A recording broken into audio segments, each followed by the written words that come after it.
This final session is often people's favorite part of the conference, the ability of our panelists to spark ideas off each other and for you to bring the questions that you feel have not yet been addressed to their attention for their consideration and answers. We have apologies from General Scowcroft, from Nick Burns, and from John Deutsch. But we have an excellent panel members here who will be well able in all areas of expertise to handle your questions this morning. So I will moderate and feed the questions in from the satellite sites. Again, those questions from the floor are warmly welcomed. The briefer the question, the better. I think we can get more questions in that way. If you can announce your name from the satellite sites, that would be helpful too, and also from here in the auditorium. I think that's all I need to say because we know what's going to happen, and let's see if we've got some questions here in the auditorium. And I think we have here mic number 2 at the back of the auditorium. My name is Tony Grassi from Camden. This is really a question for Mr. Giuliani, I think. My question is, what can the U.S. do about the element of climate change that nobody talks about, and that's that 25% of carbon dioxide emissions come from deforestation. That's more than come from transportation. And that the third largest emitter in the world is Indonesia, because almost all of their CO2 emissions come from deforestation. Brazil is another major player. It strikes me that this is really low-hanging fruit in terms of reducing CO2, and what is the U.S. doing to solve the deforestation problem? Thanks. It's an excellent question, and I think Paula will also, have some things to say.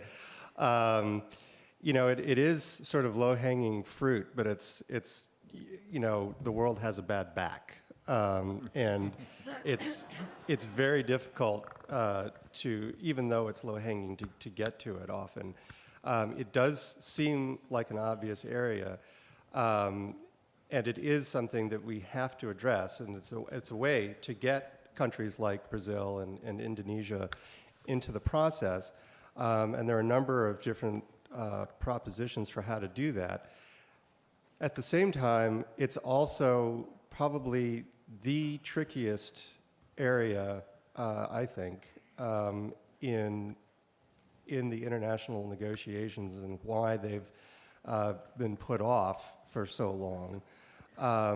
And it's not that nobody wants to deal with it, it's just I think nobody really knows how to deal with it.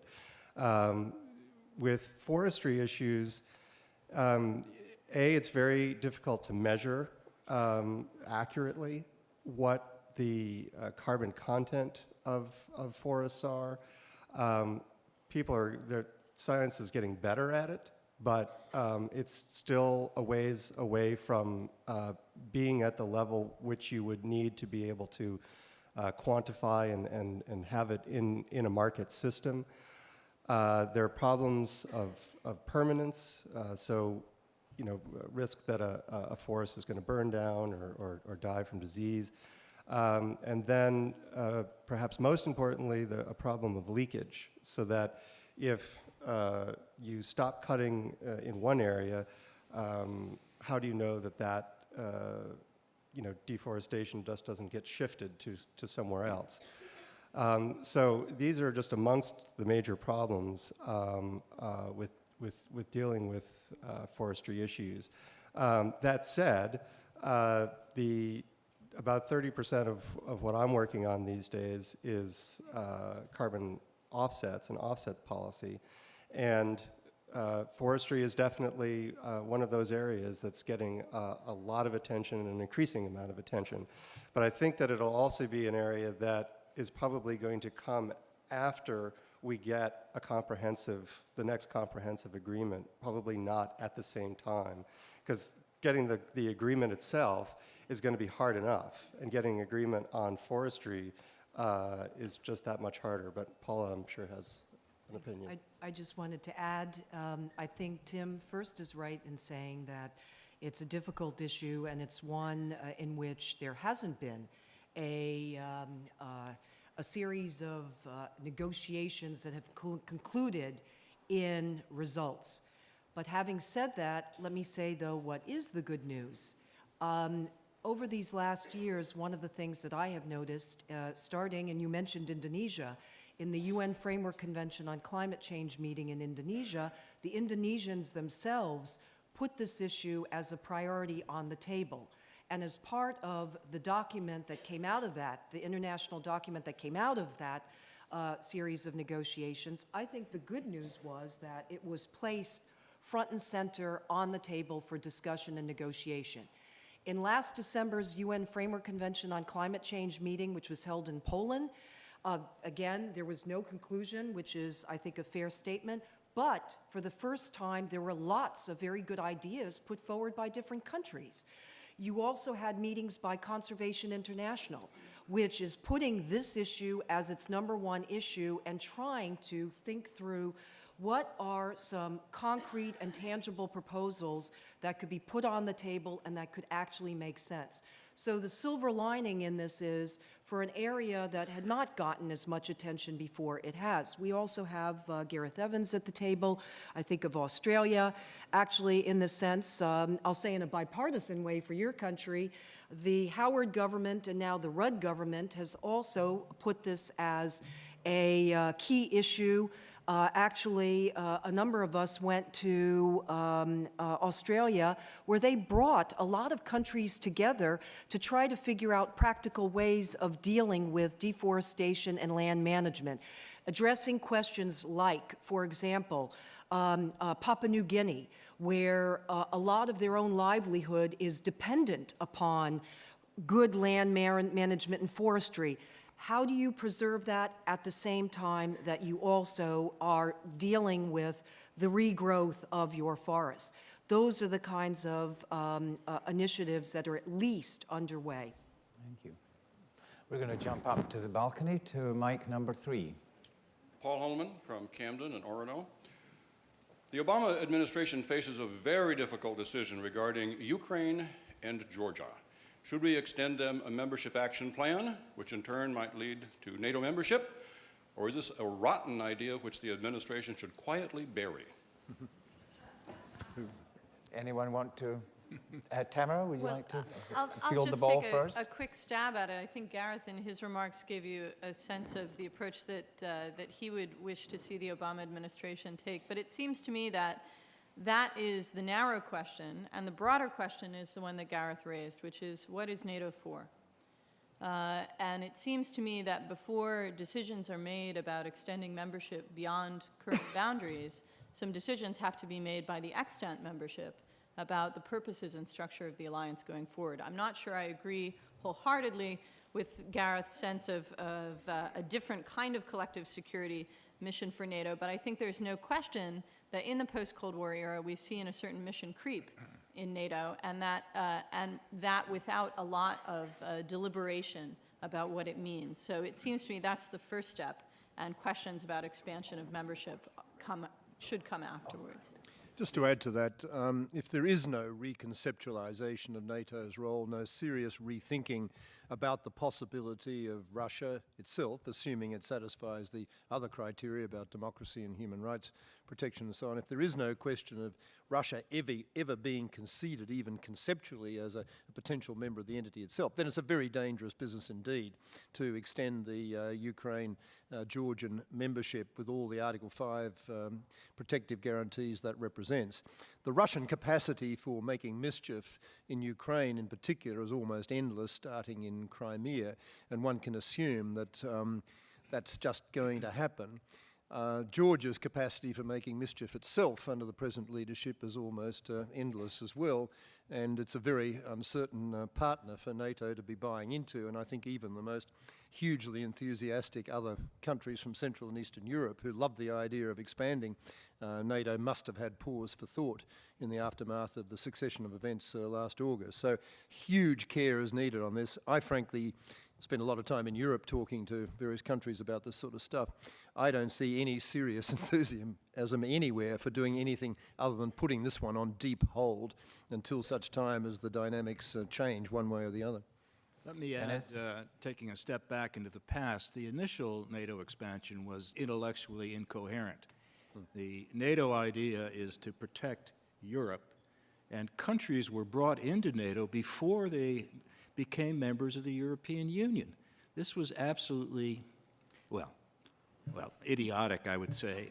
And it set the stage for the intellectual incoherence that the alliance faces when it attempts to deal with a country like Ukraine or a country like Georgia. We're going to go to a question up on the screen. It'll come along in a moment for us to have a look at. From Portland, I think none of these speakers in the sessions deeply discussed North Korea's nuclear threats. Do you think handling North Korea's nuclear crisis is a relatively less urgent task to be done than other tasks in other hotspots? And important question, Diane, do you want to take first stab at that one?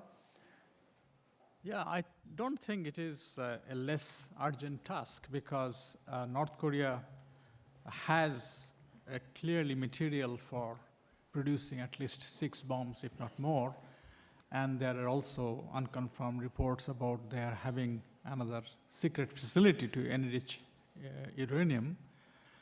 And North Korea's proven record of proliferation certainly is a matter of great concern. So not to resolve North Korean issue is going to be very problematic. And that is why I think I mentioned yesterday that of the most serious security threat from East Asia now is the unresolved North Korean nuclear issue.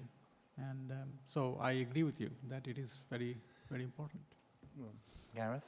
Well, maybe this is just my congenital naive optimism reasserting itself again, but I frankly don't think there's a hell of a lot to worry about from North Korea in the sense that it's very obvious what the motivation of that country has been in acquiring nuclear weapons to try and immunize itself from a regime-changing attack, and provided it doesn't believe that it's seriously, imminently at risk of forcible regime change, I think the prospects of us actually using its armory are very, very small indeed. I mean, it knows very well what the reaction of China would be to any such adventurism, and it's very conscious of the general regional dynamics. That doesn't stop it being an almost impossible interlocutor to deal with, or an almost impossible player to have in a multilateral negotiating forum. I mean, the disposition towards brinkmanship on the part of Korean negotiators is almost Melanesian in its character. I mean, people with paint and feathers and spears careering up to the precipice and sort of screeching to a halt, cartoon-like, about an inch from the edge. I mean, this is the standard negotiating style. And then walking along the precipice with one foot dangling in the air and the other one sort of tenaciously hanging to earth. I mean, this is the way everything happens, and how poor old Chris Hill hasn't gone completely bonkers in this environment the last 6 years, or however long he's been doing it, I'm not quite sure. But provided the US takes, and the other players in the 6-party talks, and Japan has to be encouraged to be a little muted in this respect with its anxiety about abductees and other bilateral issues, provided the other players in the talks continue to take deep breaths along the way and not overreact to these provocations. I mean, I genuinely think this situation is manageable. It's been abominably messed up, the negotiating process. I was involved in the original Cato negotiations back in the 90s when I was Australian Foreign Minister, and that really did create the conditions for basically holding the North Koreans at very small capability. They did have some plutonium stockpile, but they've certainly got a hell of a lot more since, as a result of the Bush administration walking away from that framework agreement. The re-establishment of that framework agreement, and what we've been seeing with all its bumps and grinds since, was a major achievement. And I think, again, with Steve Bosworth now in this role replacing Chris Hill, there will be a sane and balanced approach sustained on this, and I wouldn't be worrying too much about its larger destabilising implications. But I always have the deepest respect for my colleague Diane, and if he's worried about it, I'm a little bit more worried about it than I might otherwise been, but not much. I think you didn't address the question of North Korea's proliferation role. All these years, the negotiations have been going on in the United States, but they have been sending stuff to Syria. They have been sending stuff to Pakistan. There have been unconfirmed report of their giving something to Burma as well. So these things, because they need cash, and this is an absolutely bankrupt regime, and nuclear technology and material is one thing they have which is sellable. You know? So. Well, that's very fair comment, and I do think there is a reason accordingly for continuing to keep in place some of these extracurricular arrangements like the Proliferation Security Initiative, which have jangled a few nerves in my sorts of circles, but I've always thought was an entirely legitimate response to that need for supplementary mechanisms to deal with that sort of problem. Now, that's a fair comment. Mic number 1 here in the auditorium. Yeah, Bill Buchholz from Camden. I was wondering if anybody feels that there's a role for Russia in working with the U.S. to address the nuclear problem with Iran.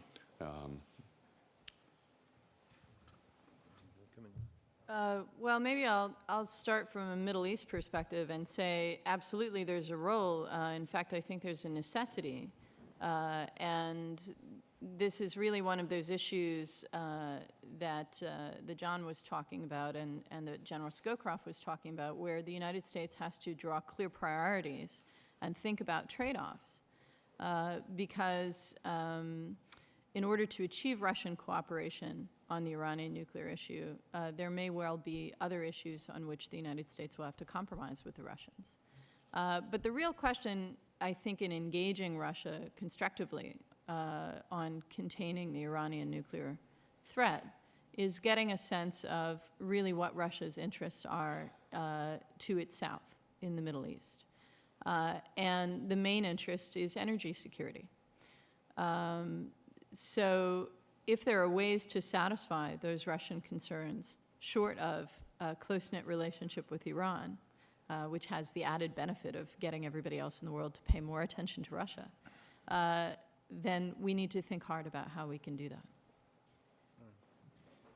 I think on this, if we are hoping for a much greater and more seriously committed degree of Russian engagement in trying to wind back Iran's fissile material production capability from where it is now, or to permanently deny it the possibility of having that industrial level capability. If that's the hope for cooperation from Russia, I think we're pursuing a will-o'-the-wisp. I just don't think Russia is going to play that role, partly because it wants to maintain a reasonable relationship for reasons just stated with Iran, partly also because it just genuinely doesn't believe that so long as Iran stays this side of actual weaponization, it is a super serious threat to the region or to its own interests or to the larger universe. And China's got pretty much the same mentality at the moment, and the hope of getting either of those two countries to ratchet up their commitment in the UN Security Council to a renewed sanctions drive, I think is just whistling Dixie.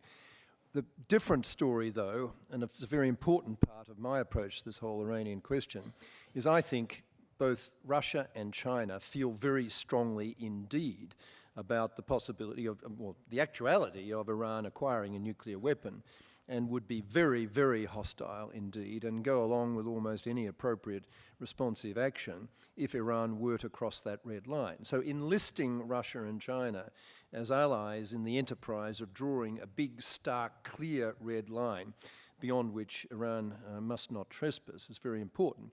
And part of that story is stuffing down Iran's throat a willingness to embrace very, very comprehensive, extremely intrusive monitoring and verification regime to ensure that we have a rough idea of knowing when it does cross, if it does cross that red line. And of course also the just the general approach to the negotiation where Iran knows that it will be in serious trouble in terms of not only serious sanctions but possibly more robust action than that. In the Security Council and elsewhere from Russia and China, if it crosses it. If Russia can be persuaded to give those sort of messages, then that would be very helpful. One other thing, I mean, Russia has been engaged in offering sort of alternative sources of fissile material supply or guarantees or internationalized facilities. I think all of that is, while marginally helpful and certainly with other potential proliferators, I don't really think that's going to be a game changer in the context of Iran. Let me just add, there's a long history of Russia's interest in exercising influence in Iran. They're still smarting because we pushed them out of that country after World War II. And I think there's some value in recognizing that historic foreign policy interest and somehow finding a way to incorporate it in whatever approach we take to Iran. We're going to move up into the balcony for mic number 3. Hi, Kristen Silverberg from Washington, D.C. I wanted to ask the panel to comment on Secretary Deutsch's comment this morning about Afghan nation building, and particularly his point that we may have to live with the Afghanistan we have instead of the Afghanistan we want. It seems to me that the cost of an Obama administration shift in policy along those lines would primarily be paid by Afghan women. You know, we have 2 million girls in school in Afghanistan for the first time because we've made their education a priority. We have dramatically lower infant mortality rates because we've made women's health care a priority. So can you just comment, how would we cut a deal with the Taliban along the lines that he was reflecting without reversing a lot of that progress and abandoning the women of Afghanistan? Thanks. Tamara? Kristen, I want to thank you for raising that, because when I was listening to John Deutsch's comments this morning, it struck me that, in fact, we tried the approach he suggests under the Clinton administration. There were discussions with the Taliban about potential recognition in exchange for their booting Osama bin Laden out of the country. And those negotiations never went anywhere. So I think that we have to be realistic. There's a reason that the United States and other Western countries ended up in the nation-building game. And it wasn't out of naive idealism. It was out of a recognition that failing states produced transnational security threats whose implications we couldn't escape. That's what drove us into the business. The reason that we ended up nation-building in Afghanistan is because after 30 years of a political vacuum there, we realized that this place was going to continue to generate transnational security problems unless it was dealt with in a way that involved the building of permanent institutions of governance. So I don't think it's an easy thing for us to walk away from a nation-building agenda in Afghanistan or in other places around the world. I would certainly very strongly agree with the point, and I'm very glad you asked the question. In fact, during the break, a number of us outside were discussing this issue because, first, I think that there's a lot invested in it. You've mentioned a number of ways in which the investments have reaped a number of dividends. But I'd start with the very first basic point. You know, as Americans, I think a lot of times we're very impatient and we want results immediately. Step back for a minute and just think about it. Afghanistan is a country that over the last decades, has experienced invasion, conflict. To me, it's been remarkable seeing the people being as resilient as they are, being able to come back and to actually bring about change. Now, on the scale and scheme of things, I remember going literally after Mazar-i-Sharif was seized in 2001, in October, the next year, and going to Afghanistan, you never saw anything in the marketplace. It wasn't vibrant. You go to Afghanistan now, and I've been to different parts of Afghanistan, it's remarkable to me, given all the odds against them, and it was certainly itemized this morning in terms of the drug wars, a percentage of their agricultural produce being derived from drugs, in terms of also what many men and women have talked about the psychological stress that they have faced from decades of invasions and just war on their territory. So with that, to me, it was remarkable going back the next year and finding a very vibrant marketplace, having traffic jams, having young girls and students go to school, having also a lot of significant changes taking place. But again, I repeat, it's only early stage of development. And that's where I think the investment pays off. I think it is an important component of our foreign policy. I certainly would not walk away from it. I think it's an important investment for us and for the region. Yeah, I would like to strongly endorse what both Tamara and Paula have said. I would just add another point. To talk about decoupling Taliban from Al-Qaeda now is almost like that film clip we saw when the buses all went back. The thing is that since the US invasion of 2001, things have moved, in fact, as Paula has eloquently said that. But more importantly, for US to give up Afghanistan to Taliban would send a very strong signal that caliphate is winning. US has accepted caliphate in Afghanistan. And that is the propaganda is going to be, and going to be very effective, because this is what they're doing, Al-Qaeda is doing, is seen as a global movement to expand the caliphate. And for the United States, for it now to say, okay, we give up Taliban because we don't want to go into social engineering or nation building, would be very disastrous indeed. May I just add one more, forgive me, one more footnote and then over to you. The comment was also made this morning about Jeffersonian diplomacy, or democracy. And I just want to say that is not what is intended here. And I want to just add that to your question. In terms of nation building and in terms of helping Afghanistan, it is not about taking the model here in the United States and, as I said yesterday, just transplanting it on the soil of, in this case, Afghanistan. Hardly. Actually, if any of you have interacted with Afghans, they take a great deal of pride in the capacity that they've had, again, I repeat, against all odds, in even holding their elections, in actually having NGO groups now, in having what I'd say is an emerging democracy. No, you can't have Jeffersonian democracy. In fact, they're working at it from within. It's grassroots-based, and I think that's going to be the most long-lasting and the most sustainable. But I wanted to make that point because that was made earlier. We're going to move to Gareth and then up onto the screen. But Dennis, is there any financial comment that you want to make here on what's happening in Afghanistan, or shall we come back to financial issues later? Let me say something about Pakistan. Its economy is in the tank. That is causing or fomenting or underscoring the difficulty of the radical group with radical groups there, and you have a weak and corrupt government, which means you can't just shovel money in there and solve the problem. I have no answer for you. Gareth? This is a hugely important question, and one that worries me most whenever I get into robust mode of identifying priorities and saying it has to be Al-Qaeda, Taliban, that's the only thing that will hold this all together.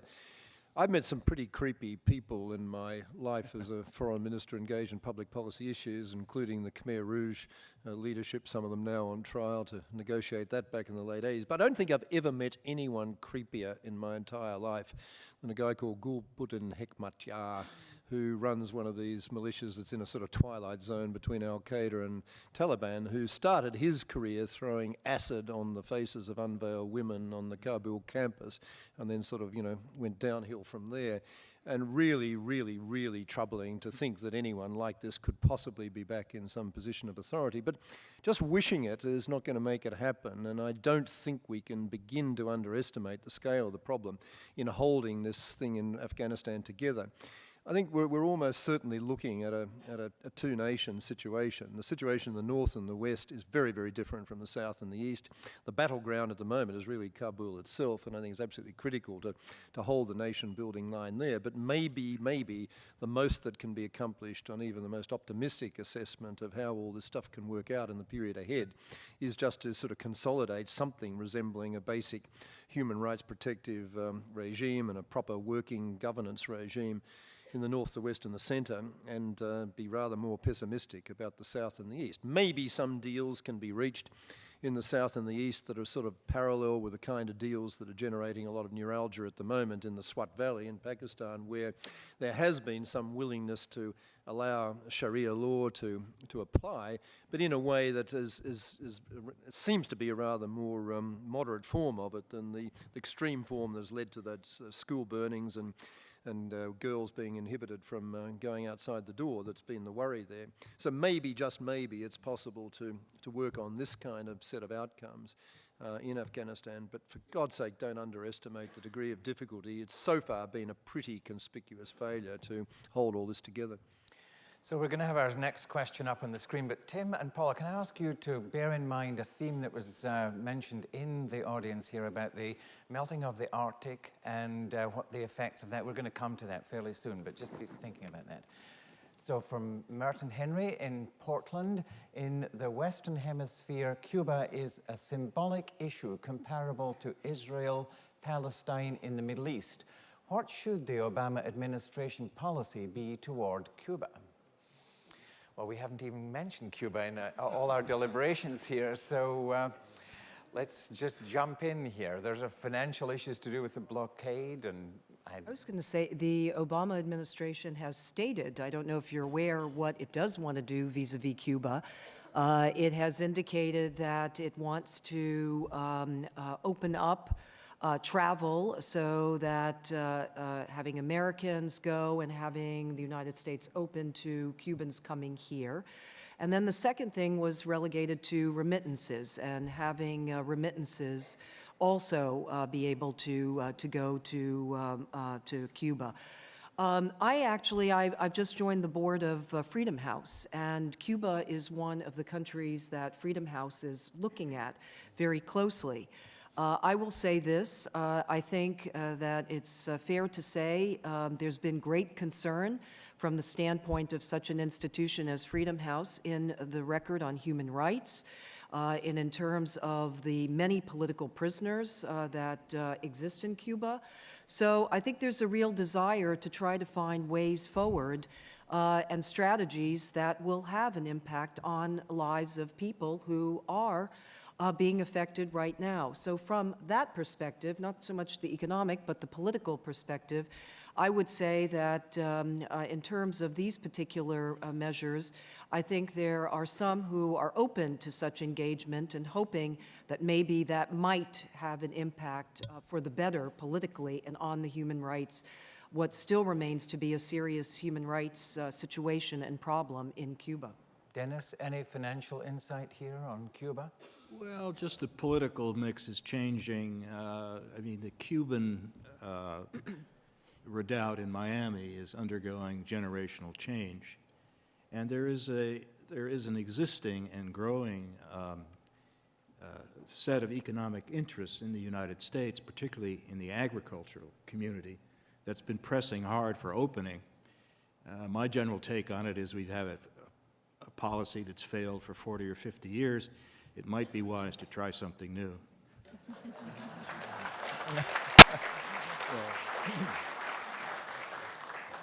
Just quickly reinforcing that, my view for a long, long time has been the best US policy towards Cuba has been to kill it with kindness, which has just been so wrong-headed, the tendency, the exclusion policy, and has frankly done more to prop up Fidel Castro in office than anything else possibly could have. It's given him a cause when he long since would have had that cause evaporate. I mean, having talked to the guy myself, we were visiting the place as foreign minister a few years ago, I'm left in absolutely no doubt how cheerful he was about the continued effectiveness of the US policy in building those barriers, and it was doing nobody any good at all. Now the political environment is changing. It's always been a Florida, New Jersey problem in the US politics. It had nothing much to do with high morality or anything else, but that seems to be gradually changing, and I hope the Obamans will feel sufficiently strong and confident about their general credibility to be able to stare down the residual idiot opposition to this re-engagement.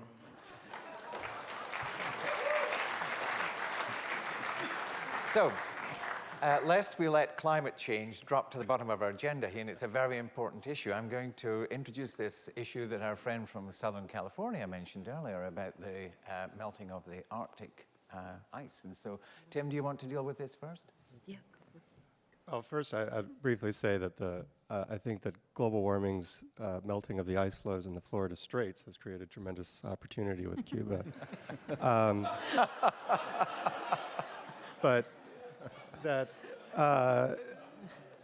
moving to the Arctic, Paula will have much more to say on it than I, but it's going to be, and already is, a very serious issue. There are going to be resource extraction fights up there. There already are. And then the ability for a free flow of military shipping is also definitely an issue. On the flip side, you will have, potentially greater and freer flow of other kinds of shipping and commerce in that area. But that also has the potential to impact other environmental concerns. So, it's a very, very, very sensitive area, and the melting of it's much like putting a road into a wilderness area. It gives a kind of access that we haven't had before, and that opens up a lot of different questions. I thought your question at the back was very important and very timely because with the Arctic, and as I was mentioning yesterday, it's an area that really presents challenges and opportunities. And your question was about passageways and some of the national security concerns. There will be economic opportunities, there will be environmental issues, there will be energy issues and national security issues as part of what is changing and with the ice melting and there being these periods during the summer months of where passageways that hadn't existed before are now open. I'd make 3 points on this. The first is there already are some disputes. One exists between the United States and Canada over the Northwest Passage, and in which there already are diplomatic discussions that are taking place on this. The second point is, as I mentioned, there is a body, the Arctic Council, and there have been a number of meetings that have taken place. There was one last year that took place in Greenland. Why were these meetings important? They were important because they were specifically looking at how the countries that are affected in that area can come together to think through in advance issues that will be upon us. And there was a declaration that was, in fact, issued, and I think it was important in citing that action that will be taken will be collective action. Thirdly, I mentioned yesterday, I think one of the important steps that need to be taken, which in the past years the executive branch was pushing, and our Congress needs to move forward on it, and that is the Law of the Sea Treaty. And the reason for that is because then the United States will be part of the Law of the Sea and will be in a position to actually talk about questions specifically from that standpoint about sovereignty from a very firm seat.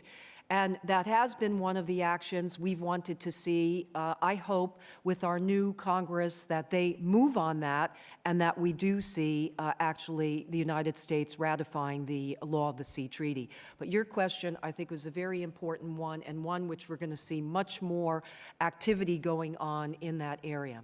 Well, panelists, you're encouraging all sorts of questions coming here. So I'm going to take the mic up to mic number 2, and then we're going to take one from the screen. But mic number 2 first.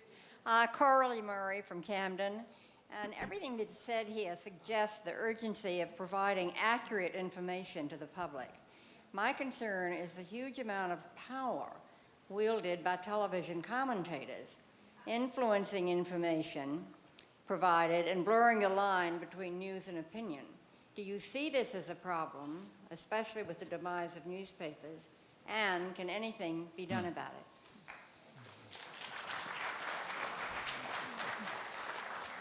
Yet a new topic. The media, newspapers. Anyone want to bat that one around? Diane?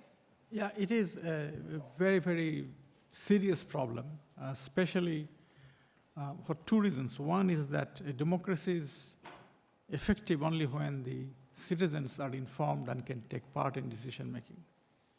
And that information is increasingly more difficult, as you correctly pointed out. The television commentary is more entertainment than information, and even when there is information, it is so biased that it is in fact not very helpful. So, and also the point you made about newspapers dying, which is in fact one of the most serious developments in the last 10 years, and that trend is continuing. So what does one do about it? This is an issue that should be discussed more fully, but for my money, I would say make the best use of the internet as a provider of reliable, unbiased, objective, to the extent possible, information to which would be available to people basically free of cost. And that, of course, means that the newspapers which are spending money in collecting information, editing them, they are not getting any revenue. The internet is essentially free, excepting a few publications which has a paying model, which doesn't work very well. So this is something that is being discussed in the op-ed pages, and this is something that we should really look into very seriously as to what one can do. If I could take this opportunity to put a plug for the online magazine that I edit, it's called EL Global Online. It's a free site, and we publish 3 articles every week on issues of global importance. And this is a very small contribution that Yale University is making to the public information and discourse on issues of importance. Tim, you had a point, and then Tamara and Gareth. Yeah, people like things packaged very simply, and television commentators tend to do that, and on both sides of any issue. But even in the press, climate change is an interesting example, because in the past few years, you started to see a shift away from sort of the equal time argument. Even up to a couple of years ago, almost every article about climate change had, well, there are a group of scientists that think that climate is changing and CO2 causes it, and there are a group of scientists that think there aren't, implying that it was about 50-50, when in reality it is, it's probably more like 95-5 if you're talking about actual climate scientists. Opponents, skeptics will say, well, there are hundreds and thousands of scientists who have signed petitions and all, and there are a lot of very smart people who are mathematicians and podiatrists and others who have signed such petitions, and I'm sure that they are great with feet. But if I have a heart attack, I'm not going to go to a climatologist. And if I want to know about climate change, I'm not going to go to a foot doctor. So you've started to see the press move more towards accepting that climate change is real, and moving on to the more nuanced arguments now, which is what are the impacts, what are the economic costs of possible solutions, about which there are real differences of opinion. But that comes really over time. You have to spend a lot of time with editorial boards of newspapers, educating people, and it's a fallacy to think that the press is omnipotent as well. I mean, they take as much education as anybody else. Tamara, you had a point, and then Gareth. Well, one point quickly, as a consumer, I guess, and as a researcher, which is that it seems to me the primary function of the press for us as citizens was to extract information that we didn't have access to ourselves and put it in a context for us so that we could understand it. Now, so the flip side of the coin here is transparency. When governments and corporations and other important actors are more transparent about their business, then we don't necessarily need big newspapers with big research teams, investigative teams out there doing that work for us. We have blogs, we have all kinds of other people who can serve that function, but we need the transparency in order for that function to take place.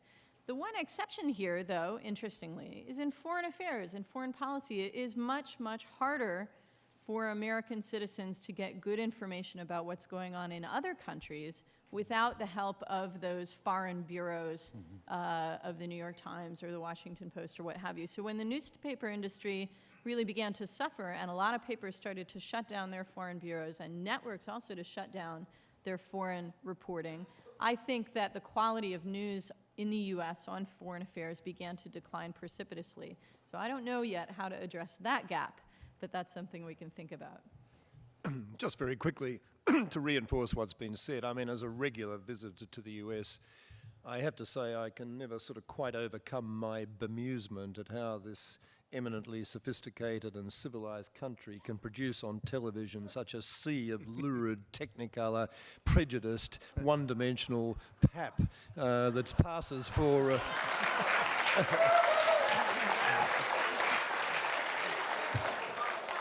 I have to say that my own countryman, Rupert Murdoch, has had a hell of a lot to do with the dumbing down of the American media, and I have to bear some responsibility for not succeeding in my original court action I initiated as a 21-year-old umpteen years ago to try and get him to not get television, his first television license in Australia. I'm afraid I set him on the path to what you now see. But the good news, I think, is that there's increasing evidence that people are not really having their opinions formulated by the television stuff so much as reinforced. And there is an increasing disposition, I think, for people to rely on the internet, which is a hugely good thing. And as search engines and so on get more sophisticated and people get more knowledgeable about what the resources are around the place, whether it's Nyan's Yale Globalization or my own international crisis group, www.crisisgroup.org, which will tell you everything you want to know about every conflict running in the world at the moment or is likely to occur. I think there will be an increasing reliance on that, and it's actually far easier to get informed quickly on almost anything these days sitting in front of a computer than it ever was working the sophisticated pages of the New York Times and otherwise. So I'm a bit of an optimist in the longer term about this as about so much else. So, Dennis. Just to chime in, I think it's very hard to come to grips with a complex issue and say, take as an example Afghanistan, Pakistan. By following the daily news, newspapers and networks are giving you a daily slice of what's happening against no background because it's impossible for them to furnish it in the format in which they present the information that they present. So I too think interested people have many resources at their disposal. I was thinking of Paula's former organization, the Council on Foreign Relations. It has an excellent nonpartisan website on current foreign affairs issues. It's a great place to start, along with the others that have been mentioned. So informed people can become better informed. A great way to get at the complexity of issues is to come to a conference like the Camden Conference, which will help you get your mind around complex issues, and you can follow up from there. Thank you. Thank you.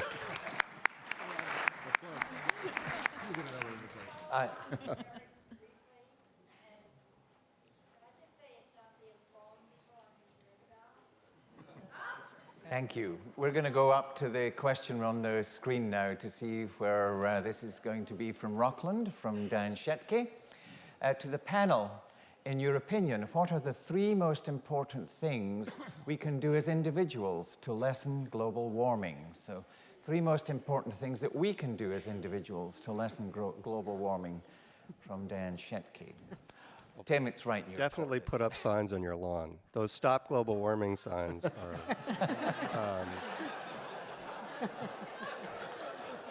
are doing the trick.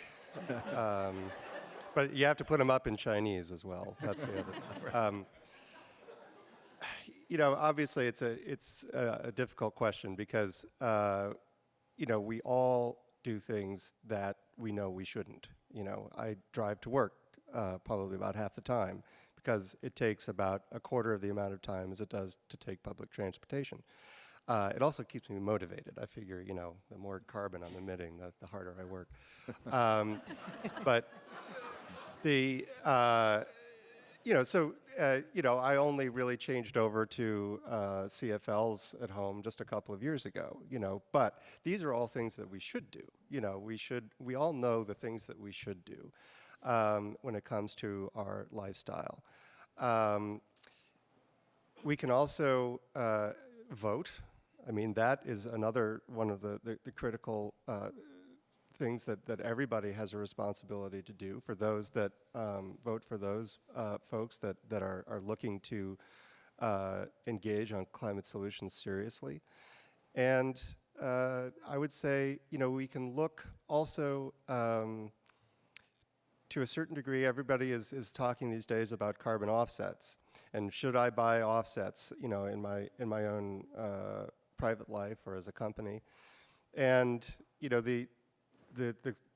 I guess the answer is yes and no. You know, what you do is you conserve what you can, and then at a certain point there's only so much more you can do, and that's where you could look at potentially buying carbon offsets. But you know, it's a wild west market out there, and you have to look for companies and products that are, you know, truly environmentally additional and are making real reductions. And that's a much longer conversation than I can have right here.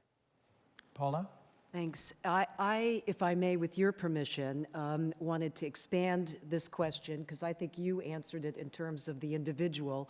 But if we just go back to a question that was asked earlier about steps that the United States can or should be taking with other countries in the energy-related area and programmatically, and are we working, in the first session this question was asked, are we working with other countries to reduce greenhouse gas emissions on technological initiatives that are going to do this, and does it have an impact? And I know when John Deutsch was here, he said that would not be the panacea, and I think he's right in saying that, but I do think the investment in the research in a number of areas will make a major difference in the long term. In other words, it will have what we call a technological revolution. I wanted to mention the area of carbon sequestration. This has been a front and center area. The United States launched a carbon sequestration leadership forum. The new Prime Minister of Australia, Kevin Rudd, has launched a carbon sequestration institute. These kinds of initiatives are key. Norway has done phenomenal work on this in what's called the Schleppner Project, where they're taking carbon from the air and it's put into the seabed. Right on our border with Canada, the Weyburn Project does the same. In this case, taking carbon and then putting it into these landfills. Much more work needs to be done, but the investments in those areas will make a lot of difference in the long term. A couple of others, hydrogen, I mentioned yesterday. Methane is the second, after carbon, the second most abundant greenhouse gas emission. Nuclear, the nuclear area, alternative fuels, renewables, all of these areas, we have multilateral partnerships with other countries. We have the Methane to Markets initiative. We have the Hydrogen Partnership for Hydrogen Economy. The point just is that work in this area, comparing our research and our investments with what other countries are doing, and some that are leading in these areas, like in carbon sequestration, which we have a lot to benefit from, those projects are going to make a difference in the long run and will contribute to the overall goal of reducing greenhouse gas emissions. Thank you. We are going to go next to mic no 1, but I have a question in my hand, and it's been burning in my hand here, from Dick Palmer in East Bay. It's for Tamara specifically. Please give a brief history of how Gaza came to be an isolated Palestinian enclave. So. Thank you. Sometimes in discussing all of the complexities of current events, we neglect the history. The Gaza Strip was originally part of the British mandate over Palestine. When that mandate ended in May 1948 and Israel was created and the Arab states surrounding it fought their first war with Israel in 1948, Egypt occupied that area of mandatory Palestine, which we now call the Gaza Strip. When Israel and Egypt and other Arab states fought another war in 1967, Israel conquered the West Bank, the Golan Heights, East Jerusalem, and the Sinai, including the Gaza Strip. And there was some discussion when Egypt and Israel first began their peace negotiations in the late 70s that the Gaza Strip might be returned to Egypt along with the Sinai, but the Egyptians rejected that because it was part of mandatory Palestine. The 1.5 million Palestinians who live in Gaza are mostly refugees who fled there in 1948 and have been there ever since with their descendants. Thank you. Mike, very patient Mike number 1. Hi, Gene Reel from Tennants Harbor. I would like any, or I hope all of the panelists to comment on the use of torture.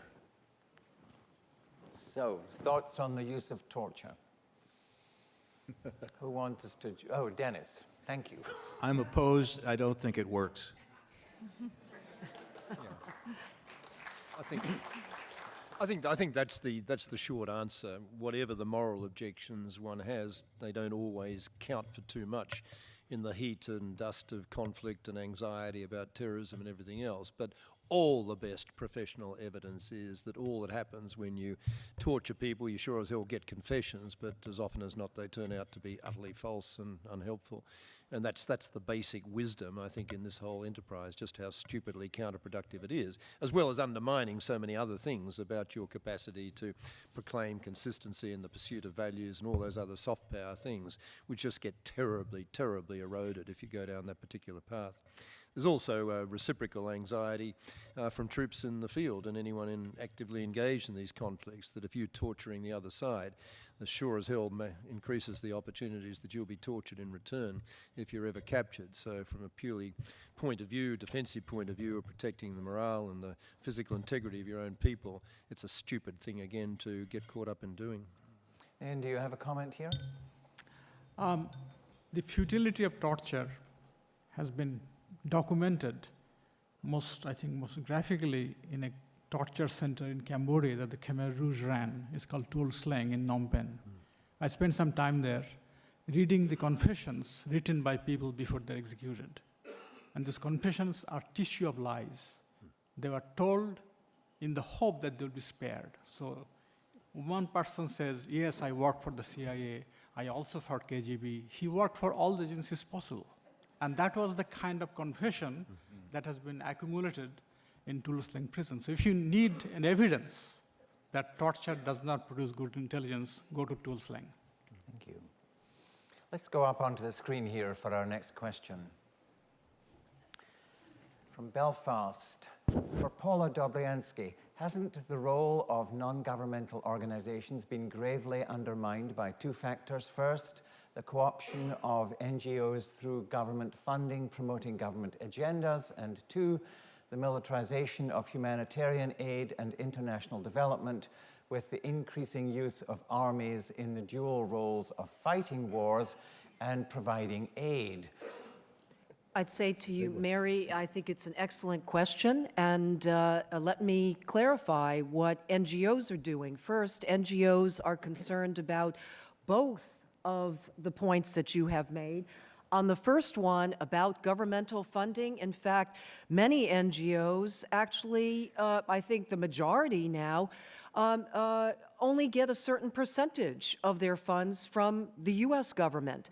Whether it's Freedom House, which I mentioned that I'm on the board of, or you have other NGOs, the majority of them actually do get their resources from a wide variety of sources. Why? Because they do care about their independence and about their ability to act and to undertake action and not to be, if you will, associated with the U.S. government or with any governmental institution in some capacity. As to the second part of your question, it's a very good one, and I think about the case of Afghanistan. I remember very distinctly when there was the military operation that was going on in Afghanistan, you had at the same time UNICEF that was very desirous of conducting an immunization campaign in Afghanistan. How do you deal with both of these things at the same time? Now, not only UNICEF as an international organization, but there were also non-governmental organizations that were interested in various humanitarian work. By the way, they did not, at the time, they did not actually want to have engagement with our military. They wanted to make certain that there was a line drawn and there was no stepping over that line. So in response to your question, what we did was, because of knowing that the NGOs and the international organizations wanted to have their own independence, actually the U.S. government provided a bit of a liaison between those organizations and the military. It was necessary to find out when these campaigns were being conducted in various Afghan communities, so there wouldn't be military operations taking place at the same time. As an example, the point is, in response to your question, let me tell you, the NGO communities, on the first one, they've already come forward with their own strategy of maintaining their own independence and doing it by getting multiple sources of funding. On the second, they also have looked for ways and means of ensuring that their work is independent, that there isn't any kind of crossover that exists between what they're doing and at the same time any kind of military assistance, if you will, on the ground. And the real case in point in my mind is Afghanistan. And let me give one last example that comes to mind. I was in Bamiyan. And Bamiyan is the province in Afghanistan where you may certainly have seen where the two Buddhas that were well known on television that were blown up. Well, it happens that New Zealand is the country that runs the PRT, the Provincial Reconstruction Team, on the ground there. When I was there a number of months ago, I have to say I was very impressed by the way in which the actual commander of that operation was dealing with also the NGOs in the area. They already have the message from the NGO community that, look, you do your work, and we do ours. And we have some common objectives, but we need to ensure that there are lines drawn. That has already happened. Right, thank you. Upstairs to mic number 3. Jacob Deloria from Unity College. And let's face it, one of the things that all these topics have in common, or that will have in common eventually, is the scarcity of resources. And presently, our resources don't really reflect their true cost. In energy's case, the cost of energy to create and the cost of environmental impact and the mitigation of that. And I just wanted to get your opinion on US policies regarding the true cost of energy and how that could be applied to our market and the world's market. So an energy question. Tim, do you want to jump in? Well, creating a price on carbon dioxide is addressing exactly that issue, and to add to what Paula was saying in terms of how do we as a global community and as a country deal with climate change, all of those things that she mentioned are absolutely true, but the way that we're going to have to get there is by putting a price on carbon. We won't get there otherwise. It takes a tremendous amount of funding, a tremendous amount of capital.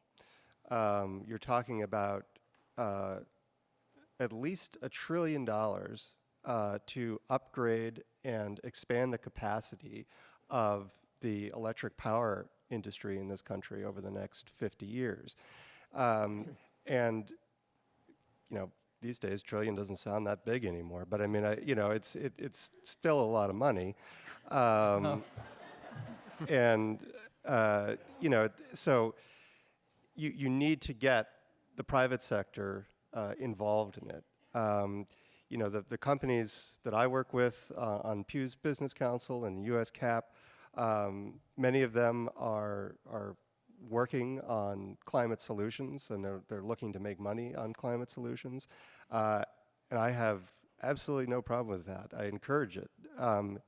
This problem is not going to get solved unless the private sector and the market are working to solve it. So the way, by putting a cap and trade system in place, by creating that price, you are pricing the externality. You're pricing what used to be able to be released as, for free, now will have a price on it. So, do you want? I'm sorry? Well, that's what the cap is. So there's a question here about mitigation and cleanup, just for the people who are listening in. Well, it depends on the issue, right? I mean, look at the acid rain problem, for instance. I mean, acid rain was a huge issue back in the 1980s, and right here in New England, you were losing tree lines on the top of mountains because to acid rain and acidification of lakes. And Title IV of the Clean Air Act amendments in 1990 put in the SO2 trading program, which was the first major cap and trade program. And we have dramatically reduced by probably close to 70 or 80% the amount of SO2 coming out of power plants in this country. And I might add, at a cost that was a fraction of what was originally modeled. You had folks before the SO2 trading program started suggesting that you could have in the early years prices of $500 to $1,000 a ton of CO2, of SO2. And in the early years, it was actually around $150 to $200 a ton. And really, we shouldn't punish. I don't think, there's that polluter pays, principle that people like to talk about. But what I think that tends to ignore is the fact that we are all complicit in this. It's not just the corporations. We all buy power. We all use power. We are all consumers. And it's very easy to just push it off and say it's their fault, whoever they are. But we all have to take a certain amount of responsibility as well. Thank you. Dennis, we're going to jump up onto a question on the screen here. So from John in Rockland, given our recent history of congressional paralysis, is our congressional leadership strong enough to keep up with and assist Obama in moving Congress to take a more global view in relationship to topics discussed this weekend? It's a very interesting issue, that. Tamara? This is a great question, and it's one that I've been thinking about on and off for the last couple of years. I think that there are a couple of reasons why Congress has taken less of a global view, if you will, in the last several years. One may be the rise of partisanship, but there are others that have to do with our broader public discourse and changes in the structure of Congress. One important change, which originally occurred when Newt Gingrich was a Speaker in the House, was the idea that the chairmanships of committees should rotate frequently, rather than having one person be chairman of a committee for a long period of time. And one result of that is that we don't have members of Congress who have now had 10 or 12 years of experience sitting on the Foreign Affairs Committee and really gaining expertise in the way that we had in the past. In fact, expertise is now devalued on the Hill in favor of jumping from committee to get as quickly as you can to appropriations, which is where the money is. So I think that one consequence of that has been a little less value put on the Hill on expertise in foreign affairs. The other thing is that how do members of Congress learn about foreign affairs? They'll learn from interest groups who go up on the Hill and talk to them. They will learn when the administration comes to speak to them in congressional testimony or through more informal forms of dialogue. But really, the way they're going to learn is by going abroad and seeing things for themselves. And the change in our public discourse has been that the idea of spending taxpayer money to send members of Congress overseas on congressional delegations is no longer popular. It's no longer politically correct.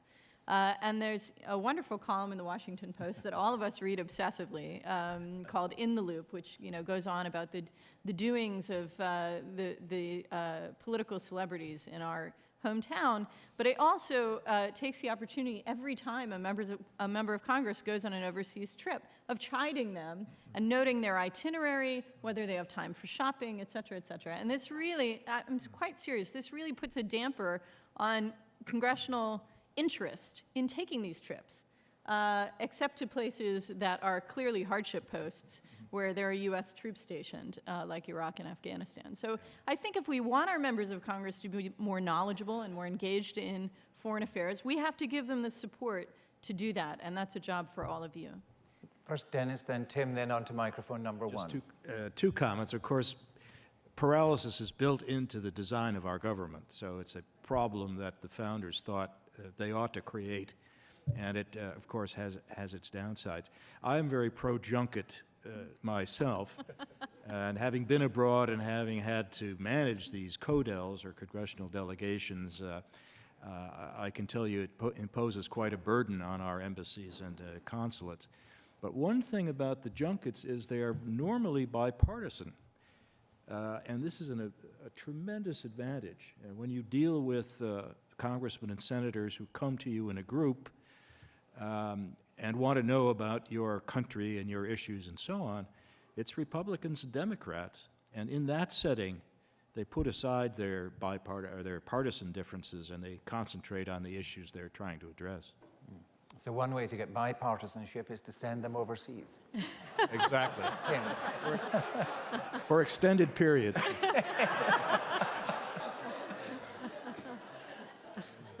Obviously, this is an incredibly important question when it comes to climate change because, as I said yesterday, and as everybody points out, you can't solve this problem unilaterally. It has to include the major developing countries. And it's also critical that, the lawmakers here understand that whatever laws that they pass, are going to become essentially part of the international negotiation position. So, in the Senate, you're looking at, you need to get 60 votes, right, basically, to get anything major like this done, to get past a cloture vote, a filibuster vote.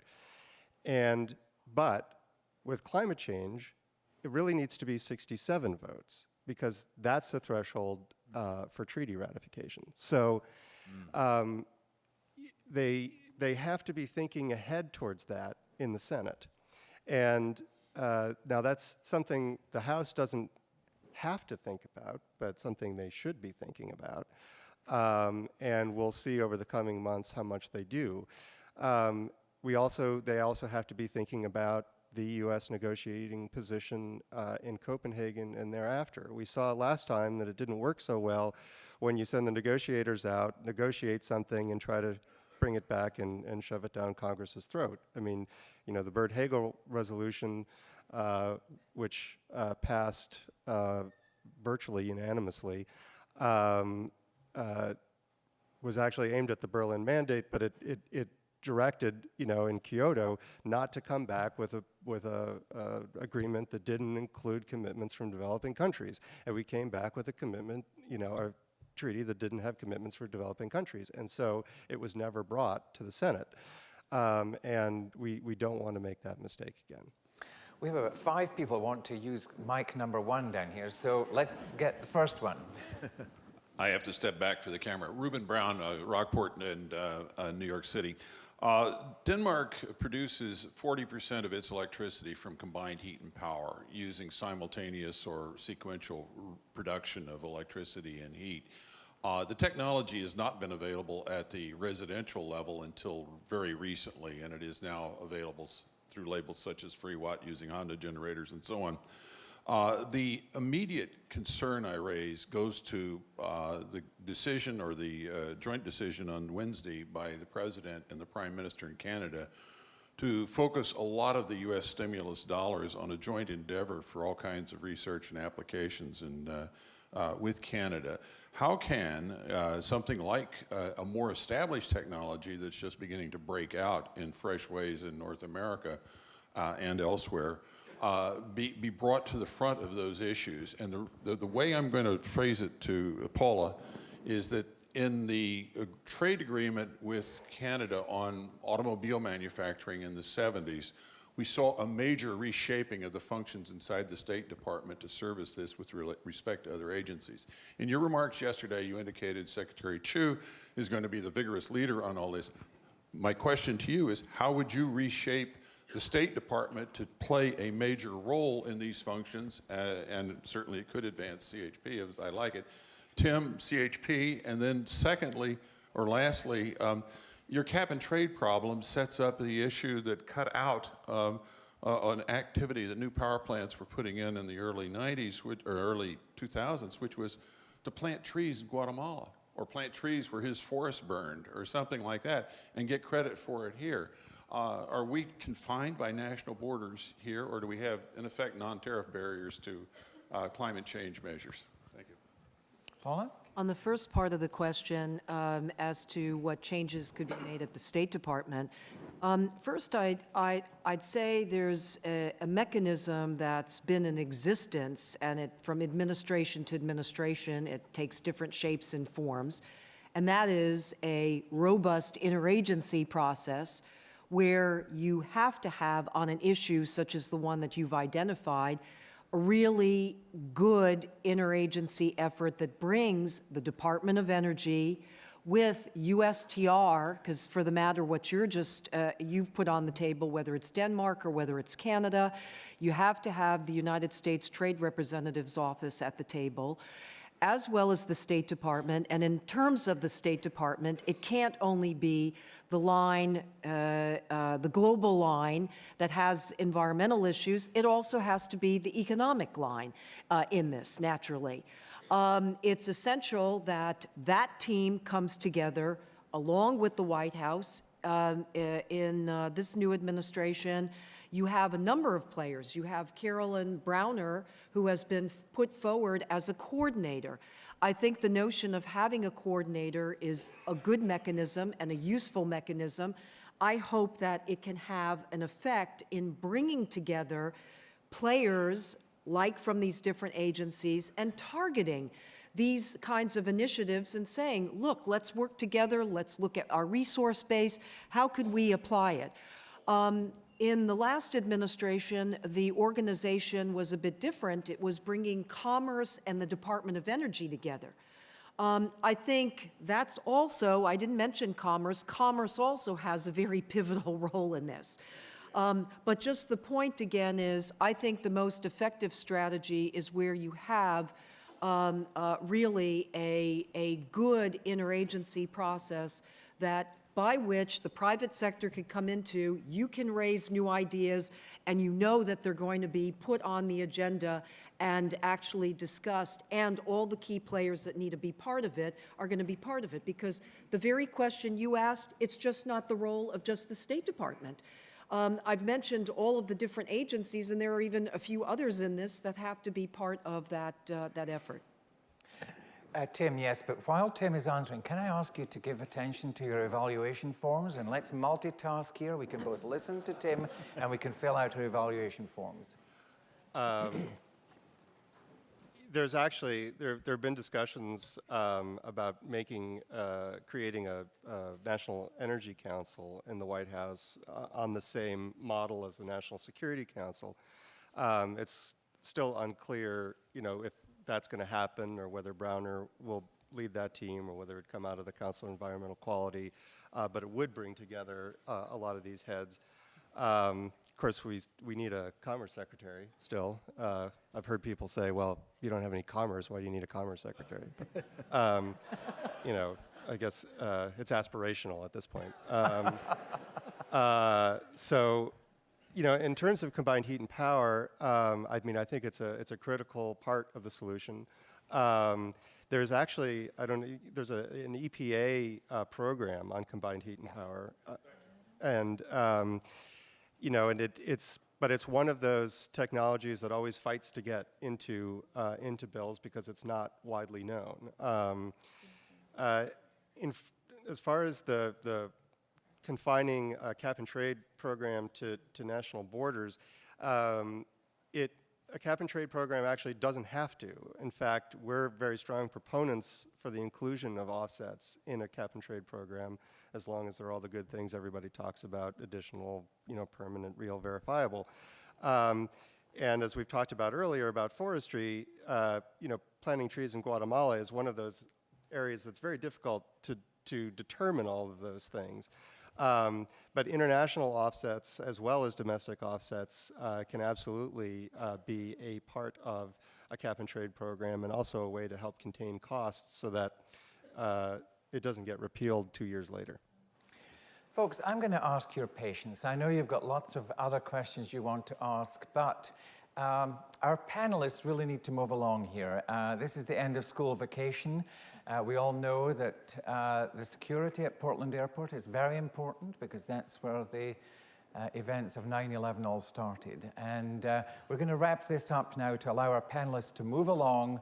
They've got flights to catch, and many of them need to get back to Washington, D.C. fairly quickly, and indeed get on to Melbourne. So thank you very much indeed, everyone. I would like to express my appreciation to you in Rockland and Belfast and Portland, and especially to my friends in the auditorium here and upstairs for your keen attention, your excellent questions, and your participation over this entire weekend. We welcome you to look at our website, to get signed up for the February 19th to 21st conference next year, 2010. But please join me in giving a hearty round of applause to our excellent panelists. Thank you very much indeed.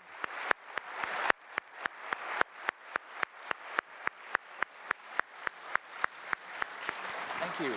Thank you very much. That was great. Thank you. Thank you.